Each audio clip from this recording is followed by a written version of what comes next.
look at prisms again. So, the gist of yesterday was kind of throwing it out there with all the shapes that we're going to do. Now we're going to specifically look at each individual one. So the first one's going to be a prism. So, think about this from yesterday. And what were our most important things that we had? Are you okay if I turn this off? It's better for that glare, but if you need it on back there. 2 parallel bases. I can see. Okay. Then we're good. Yeah, pretty much. What? 2 parallel bases. Okay, so we have 2 parallel, and what else? Edges. About the bases. About the bases. 2 bases. They're always rectangles. They're parallel and what? Rectangles. Congruent, right? They don't have to be rectangles. They can be anything we want them to be. It could be a rectangle. Remember now, the base is how I name it, so it can be any shape. And this is how I name it.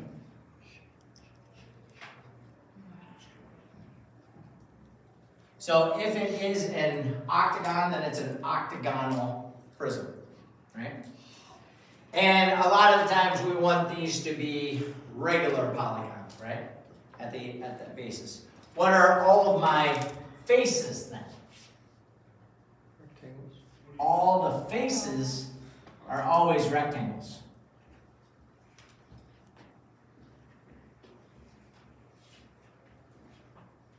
And so this is where it gets confusing when we have a rectangular prism, right?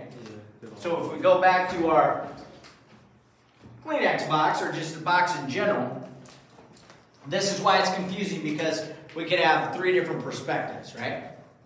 That the base is what it's sitting on my hand right now, or it could be the 2 outsides, or it could be the front and back. Essentially, what we're going to do today, it doesn't matter which one you think it is. You just have to recognize it. Now, if it's a different shape, right? If it's a pentagon, if it's an octagon, whatever, then you automatically know that that is the base, even if it's not sitting on it.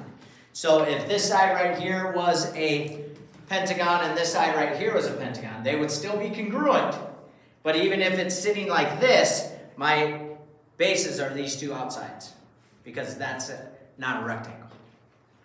But you said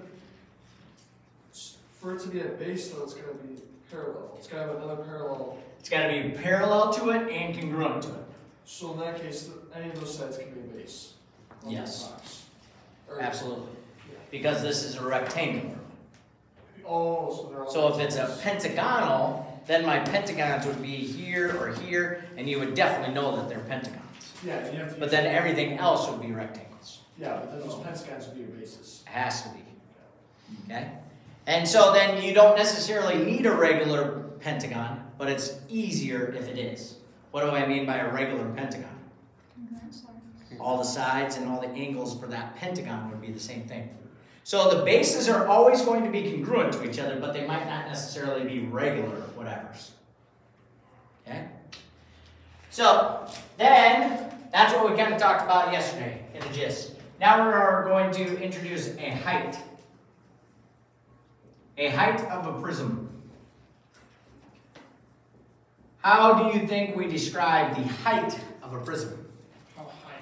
It's like how. It's the Height of the altitude. base. Obviously, it's, okay, so, good point there. We could call this the altitude, if you wanted to. Oh, it is. Okay, What were you going to say?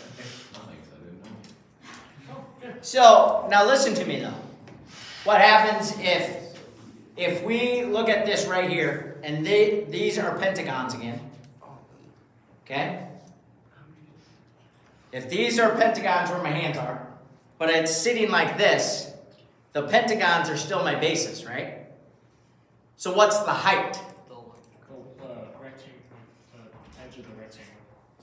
It's Not your the face. pentagons, you'd be used. Well, Use the face. It's up and down? yes. So is this the height? No, it's going this way. So like if you were to put one of its pentagons, you'd have to use the edge. Base to base. It's the height. What? Base to base. Yeah, There you go. that's what we really want to say. That's So the height of the prism is the distance between the bases.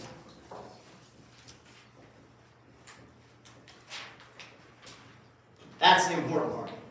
Understand what I'm saying now? So in here, again, which one's the base? If the top and the bottom are the base, what's my height? This little piece right here. If these two are my bases, what's my height? This long side, right? If the top and bottom are, what's my height? This distance right here. So it's always the distance that is connecting my two bases, or my hands in this case. So what would you do in something like that then? You can do it any way you want, honestly. You're starting at the same answer. You're going to get the exact same answer. Your height obviously changes, Yeah. but the difference is then, like, if I'm thinking this is my height, then this length is way longer when I do base times height of the rectangle. So it's always going to equal out. Okay? All right. Any questions there?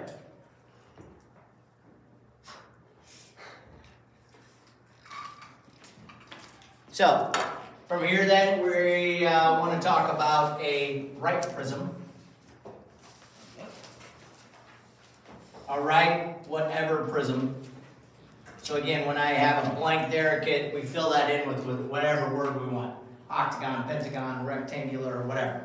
Okay, so what does it mean to you if it's right? It has a right angle in it? Okay, so it has a right angle in it, so what does that mean to you? Here's my question. Is this a right prism? Yes. Could be. Yeah. Could be. It's all right. In the book it shows that you It's not a square. Okay, so is this a square? Yes. Yeah. I don't know.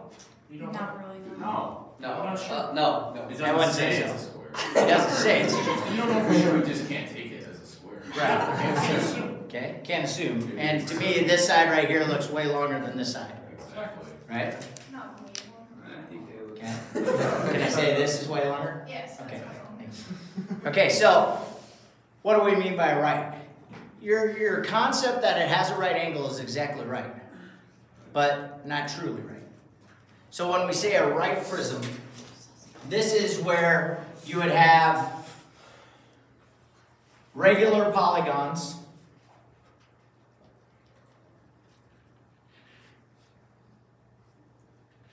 as your bases. And then they would form 90-degree angles in some spots So like it would form a 90-degree angle with the altitude. with an altitude. Exactly right. That's the altitude. Boom, boom, across. Yes. Okay? So, right prisms, you honestly want them. You want them to be, so to me, it would be what you would consider a lot of things. Okay? Being perfect in a sense, right? It's what I would envision a prism being. Meaning the top and the bottom, and then everything's nice and neat. Okay? The other prism that you might hear is an oblique prism. And again, obviously I should have left the space there because we could have anything. But what an oblique prism is this. So remember how we drew it previously where we had our prism? Well, my prism for this would be something like this. If I had a square here, so it could still be a right angle. No, draw the, So, but instead of, so like what we drew yesterday, it's still You not want to draw true. what's in the book? No, I can't draw what's in the book. How am I going to draw that? It's not simple. So basically, if I took this right here, okay, and this stayed exactly where it was, an oblique one is if I would be able to push this whole thing and that it's leaning over. So envision the Leaning Tower of Pisa. Can you think about that? Yes. So the Leaning Tower of Pisa would actually be a cylinder instead of a prism, but we're going to use that concept, how it's just leaning, but the top is still squared to the bottom, okay? So if you look at it in the book, it's kind of like in a regular prism, this would be standing on itself, right? And then my connections. And again, it doesn't match up very well because it can't do it on the board. In the one that we're talking about now, an oblique one, it would just be tilted over a little bit, Just draw it in 2D. okay? Oh, okay. So yes, there's my one face. My other face would look like this. There you go. Thank you. So it's like, so It's say slanted. this is the first one, so it'd be like this then? But this stays flat on the ground. It's just slanted. This, bottom and is then- still oh, okay. So the top and the bottom are still parallel to each other, It's like your- but it's just slanted in between. It's like your point of view of it. Right. So my height is actually where in an oblique prism. Yeah, you do have the 90-degree height to again. I got to draw it on the outside here. Because remember, a height always has to be that 90-degree angle. So here, my height is still the one that's straight up and down. So the height can be anywhere. If it's an oblique one, it's going to be on the outside. But Riley's right. If I just draw it like that, then you can still see it. So essentially, it's putting this down right here, and that's staying exactly there, and then shifting the whole thing. But then the top goes back to being parallel with the bottom. Okay? This is why I'm not an artist. Right? Make sense, though? Yeah. Okay. Questions here with any of that stuff?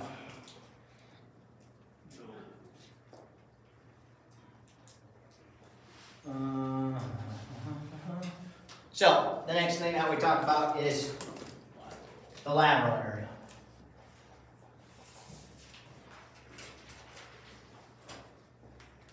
And we're going to do this of right prisms. So the two things that we're going to talk about is the lateral area, and then the next part would be the what? The surface area. Okay, so the first thing that we want to really do is differentiate between the two. And again, we're going to try to always do this with the right prism. A right prism is going to just make it a lot easier, but you can do it to these obliques too. When we talk about a right prism, again, we want that perfect one, but what's the difference between the lateral area and the surface area?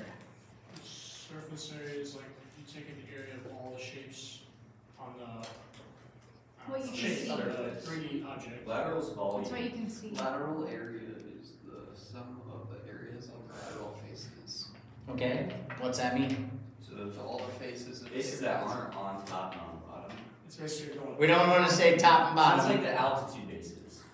It's the ones that aren't there. It's the ones that are, yeah. Yeah, The non-face. exactly. Faces basis, right? Yeah. Yeah. So, to me, this is the guts. The stuff in between my what? Face. My bases. So think about this. When I talked to Cam about this yesterday, because he was asking before he went on the golf thing today. And think about wrapping a gift. If you wrapped a gift and you wrapped it perfect, that would be me covering the what? Surface area. The surface area. I'm covering everything. Okay, because I'm even getting the sides, I'm getting the top and the bottom, I'm getting everything. Unless you're really bad at wrapping, right? You got holes in it, okay?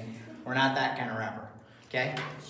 The lateral area is me doing just the middle of it. Whether it's standing on the bases or my bases are out here. So I'm leaving the bases not covered. That's the lateral area. So to me, that's the guts, the stuff in between the two bases. Okay? You got to think about it, how it clicks in your melon. Okay, so when we talk about the lateral area, we're basically, I can say it this way sometimes. This would mean that I'm going to find the area of all the what? Shapes. Okay? I don't know how to say it like Faces. All faces that aren't bases. All faces that aren't bases, that's the way, okay? Find the area of all faces, not bases. And so, realistically, this should always be what shape? rectangle. They should always be rectangles. Now, every once in a while when we're talking about a box, then our bases are rectangles too. So, you know, that's where I'm kind of hesitant to write it that way. But all my faces should be the rectangles all the time. So if you have a different base besides a rectangle, then you're looking at all of the rectangles and finding the area of each individual one and adding them up. But if we say that it's a right prism really means that it's perfect and it has a regular polygon on it. So each one of those rectangles in between there actually are what? Same. Exactly the same thing. You just do one of both kind of now. Then you did, yeah. So realistically, when you're doing a right prism, it's way easier because then we can have a formula. Lateral area, LA, is equal to capital P times H. So what's P mean? The perimeter of what? Of Faces. faces. The perimeter of the what? Face. How about the base? I'm going to take the yeah. perimeter of the base. I'm going to add up the base. Right? Because each one of my rectangles should have that side in the problem. Right? And then the height is actually the what? This is truly the height, but what does that tell us? Altitude? Yeah, this is my altitude or the distance between the bases. That makes sense what I'm saying there? Okay? So again, I can't use this, right? Why can't I use this? Because none of my bases, or none of my faces, is a regular polygon. Right? This isn't a square. We came to a conclusion. So if this isn't a square, then all of these aren't the same thing. They have to be perfect in order to do this. Okay? So this is only when the base is what? Regular polygon. A regular polygon. A square, yes, but a regular polygon for sure. So again, when we say regular pentagon, my pentagon sides are all the same. So when it extends and has a rectangle coming from each side, each one of those rectangles have to be the exact same rectangle all the way around. If it's a regular octagon, then I'm going to have 8 rectangles that are exactly the same. But this will, yeah, so this only works for that. This only works if it's a regular polygon as my base. This one's all. Right. So a square would work. But this, a regular rectangular prism, doesn't. Then I have to do my work inside. Okay? So if you have an oblique prism, what do you got to do? Find your altitude. Yeah, well, no, the altitude doesn't even really, well, yeah, I still need my altitude, but you're going to find the area of each rectangle. They could be different. Remember the pentagonal prism we drew yesterday when I drew it as a house in front and then a house in the back? That truly was still a pentagonal prism. But there's no way that all of those rectangles were the same length. You know what I mean? Because my house, the sides of my house and everything weren't the same. The roof was longer than the sides or whatever. Okay? So you can still do this, but if it's an oblique prism, you're going to have a little bit more work to do. I honestly don't think there's too many of those. Or like on the quiz and the test. All right? So, does everybody okay with the lateral area? I want to show you this before we go on, because if you don't get this concept, then it's hard to see.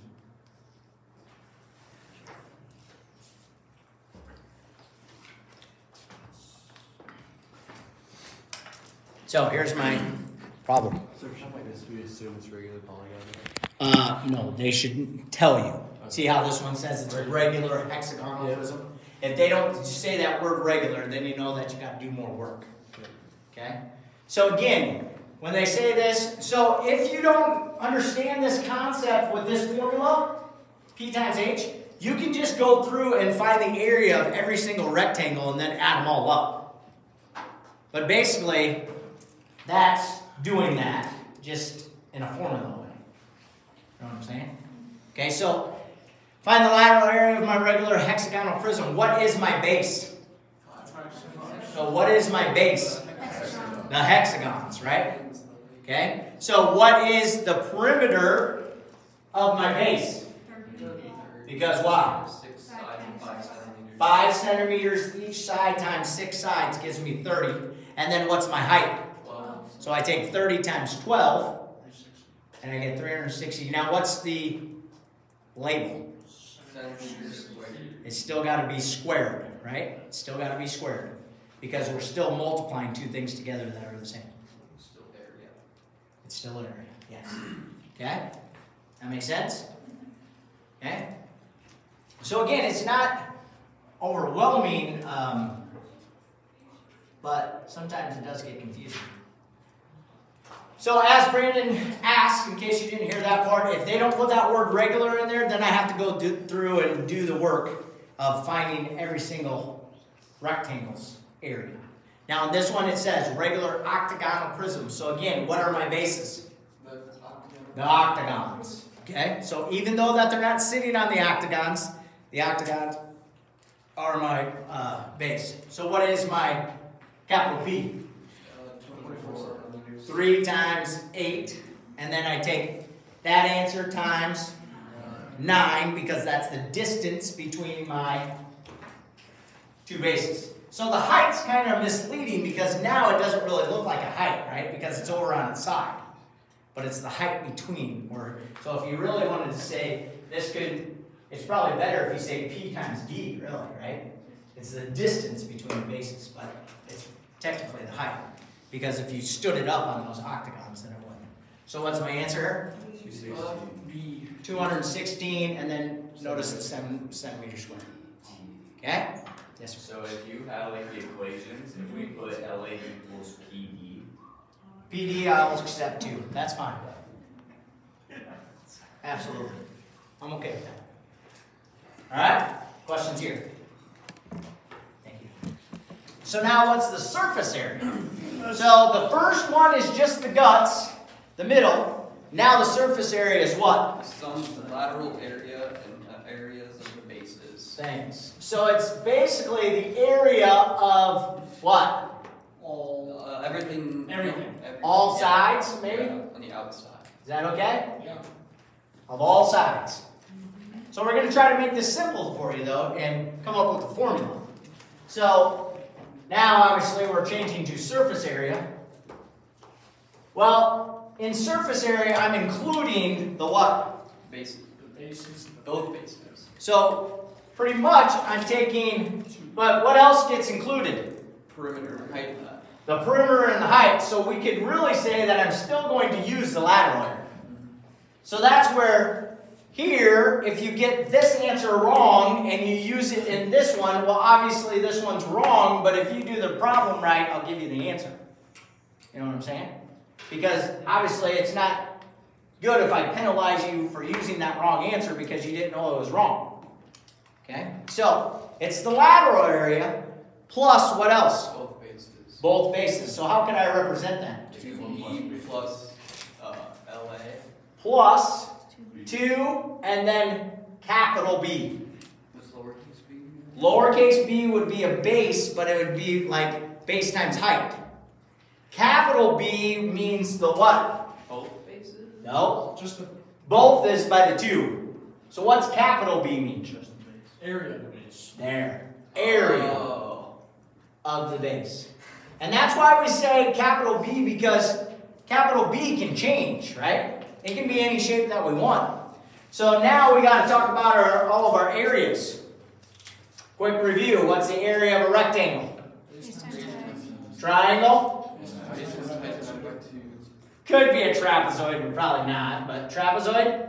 Base 1 plus base 2 times the height. D1 Right. plus D2. Probably not going to do, yeah, not D1s. And then the last one that's going to happen is a regular polygon.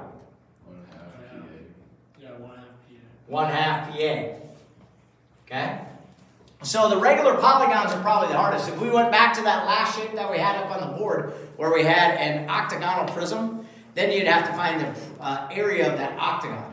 And that's where we use 1/2 PA. Okay? So you might also have to go through and actually find pieces of each of the things. Meaning, if you had a triangle, they might break it up where it is, you might have to find the hypotenuse, for instance, or you might have to find one of the other lengths of the sides by using trigonometry or Pythagorean theorem. Okay, everybody all right with all those words? Okay, so again, if it's a special right triangle, you're more than welcome to use that.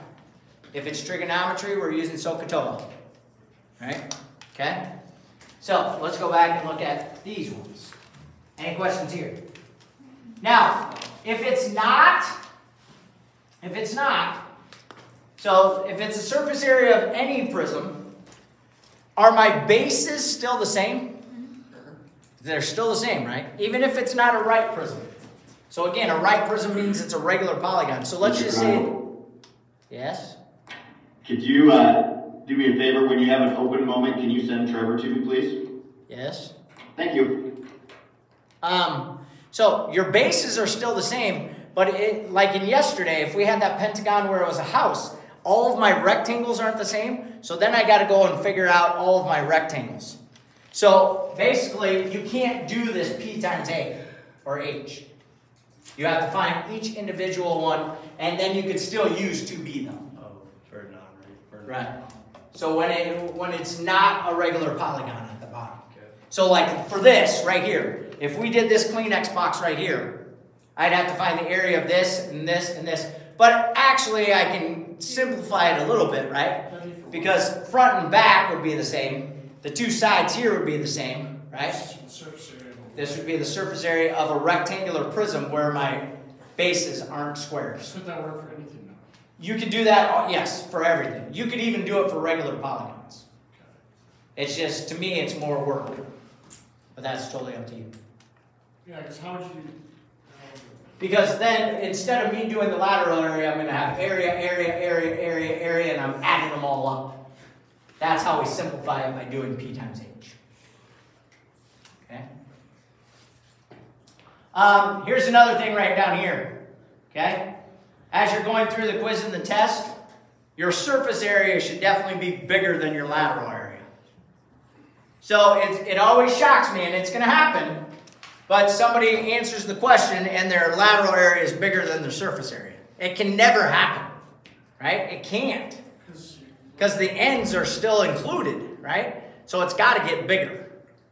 So can we, for surface area like formula, can we just put perimeter times height, or do we have? Yeah, absolutely. Okay. You can just put P times H. Now, on the quiz and the test, you're going to have to explain your formula. Okay, so when I say explain the formula, that's what I would expect. P times H plus 2 times, and then you have to explain what B is. So instead of using capital B, because that's an easy out, right? Same way when we get to volume. Volume's really easy because there's one formula for everything. But then you can manipulate that formula into whatever you want. You know what I'm saying? So, if you're asked to explain, pH is fine with me. You could say perimeter and height, but then the B is where you would have to explain. If it's a triangle, then you would have to say, this is 2 times 1/2 base times height. But essentially, the 2's cancel out. Yeah, so just be Right. So if you did just say that. Okay, so here's my problem.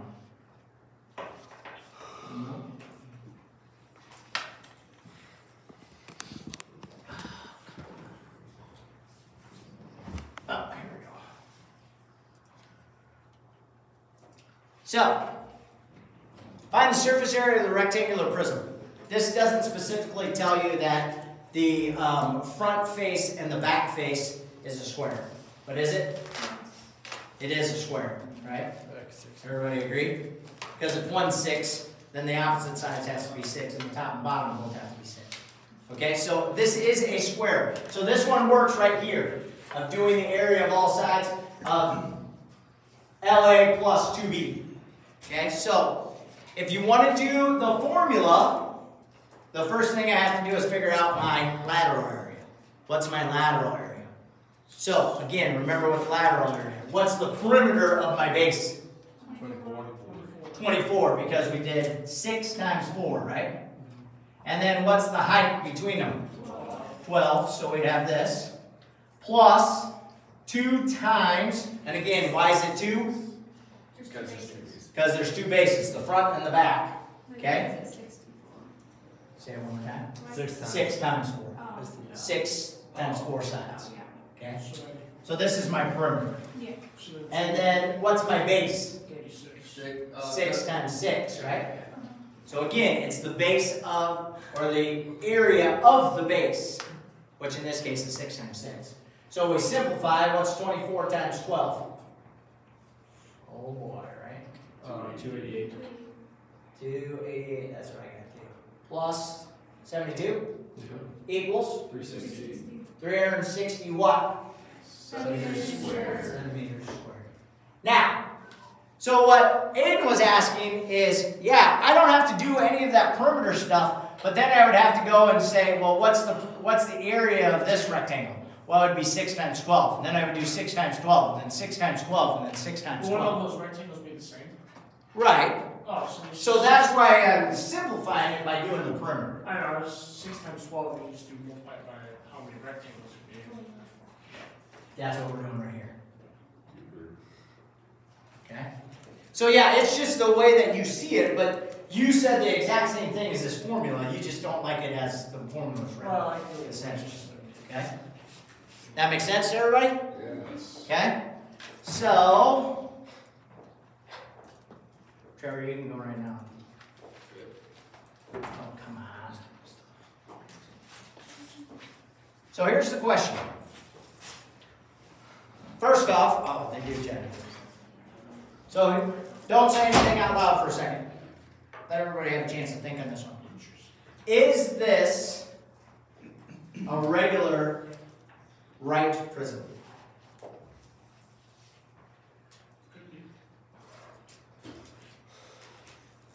So basically, I'm asking you, is the triangle an equilateral triangle?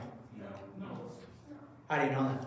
Because if you take half of 12, that's 6. And if you use the special right triangles, 1 square root of 3, 2, it doesn't add up. Okay. It looks like an equilateral triangle. It does, right? So that's what we're seeing. A lot of people are going to jump to the conclusion that this is an equilateral triangle. And they're going to try to do this. But it doesn't work. So, did you understand what Riley said? Some of you look like your mind's totally blown right now. So, to me, I'm going to ask myself, well, what's the distance of this side right here? He used special right triangles. Okay?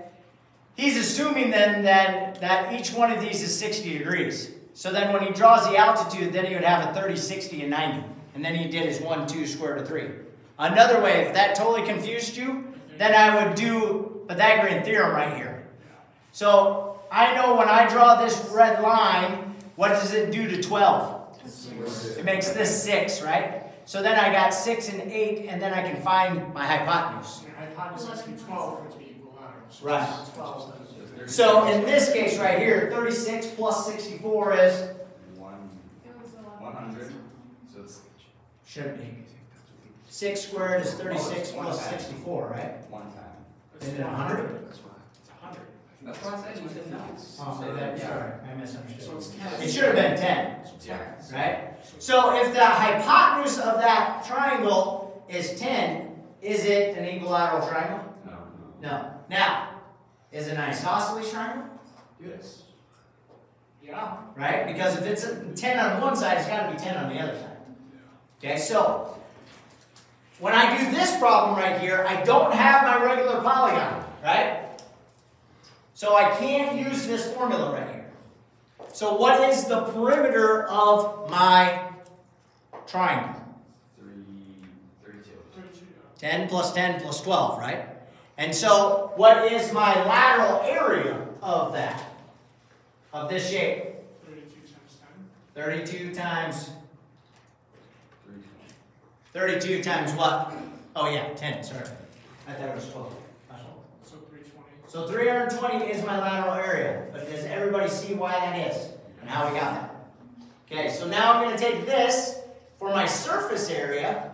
I'm going to still use my 320, and I'm going to add it to 2b. What is b in this case? 48. Why? Because you can take half of 8 times 12 12. times 8. Base times side divided by 12. Divided by 2. Right?